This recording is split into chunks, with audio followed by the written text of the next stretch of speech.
Magandang araw! Samahan niyo ako pumasok sa shop. Pinilit ko nga pala yung jowa ko i-drive yung kotse niya. Bagong driver pa lang kasi ako ng 4 wheels kaya nagpa-practice pa lang. Pero wala naman siya magagawa kaya pumayag na lang siya.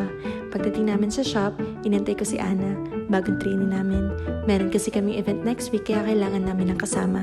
Half day lang yung duty niya kaya nang mag-isa na lang ako, wala na akong magawa kaya nagtinis na lang ako habang wala pang tao.